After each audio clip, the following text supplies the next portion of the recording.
आज की कहानी मेड़ता के राजा जयमल और जोधपुर के महाराजा मालदेव जी के बारे में है।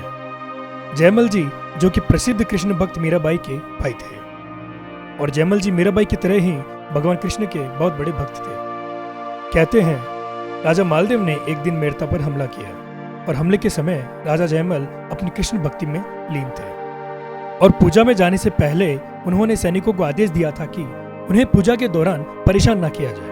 और इतने में सेनापति समाचार लेके आते हैं राजा मालदेव ने मेड़ता पर हमला कर दिया है। लेकिन राजा के आदेश सुनकर सेनापति ने सोचा अगर राजा की पूजा भंग की तो ना जाने क्या दंड मिलेगा। तो सेनापति राजा जयमल के पास ना जाकर उनकी माताजी के पास गए और कहा वह जाकर राजा जयमल को हमले के बारे में बताए।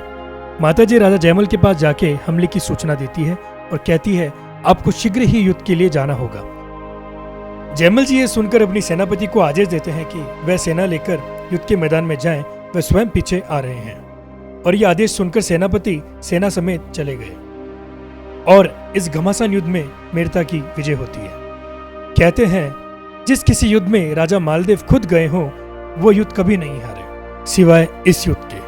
जीत के बाद सेना जोर जोर से राजा जयमल के नारे लगाने लगी, लेकिन दूसरी ही तरफ जयमल जी अभी तक युद्ध के लिए निकलने की तैयारी ही कर रहे थे।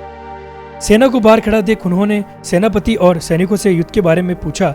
सेना ने जवाब दिया आप यह क्यों पूछ रहे हैं, आपकी वजह से तो हमारी विजय हुई है। और इस बात से हैरान होकर जयमल जी ने पूछा वह कब लड़े, वह तो पूजा कर रहे थे। और सेनापति ने कहा हाँ महाराज, आपने ही तो कहा था चलने को और ये भी कहा था कि आप स्वयं पीछे आ रहे हैं, आपने ही तो लड़ाई के सारे निर्देश दिए थे। राजा जयमल ये सुनकर सोच में पड़ जाते हैं और मंदिर के अंदर वापस जाते हैं और देखते हैं कि कृष्ण जी की मूर्ति पूरी पानी से भीगी हुई थी।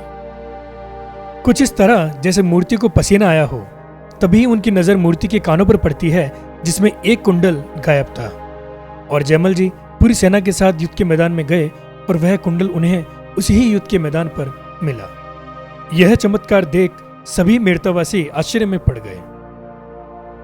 जिस जगह पर वह कुंडल मिला था उस जगह का नाम आज भी कुंडल गांव के नाम से प्रसिद्ध है।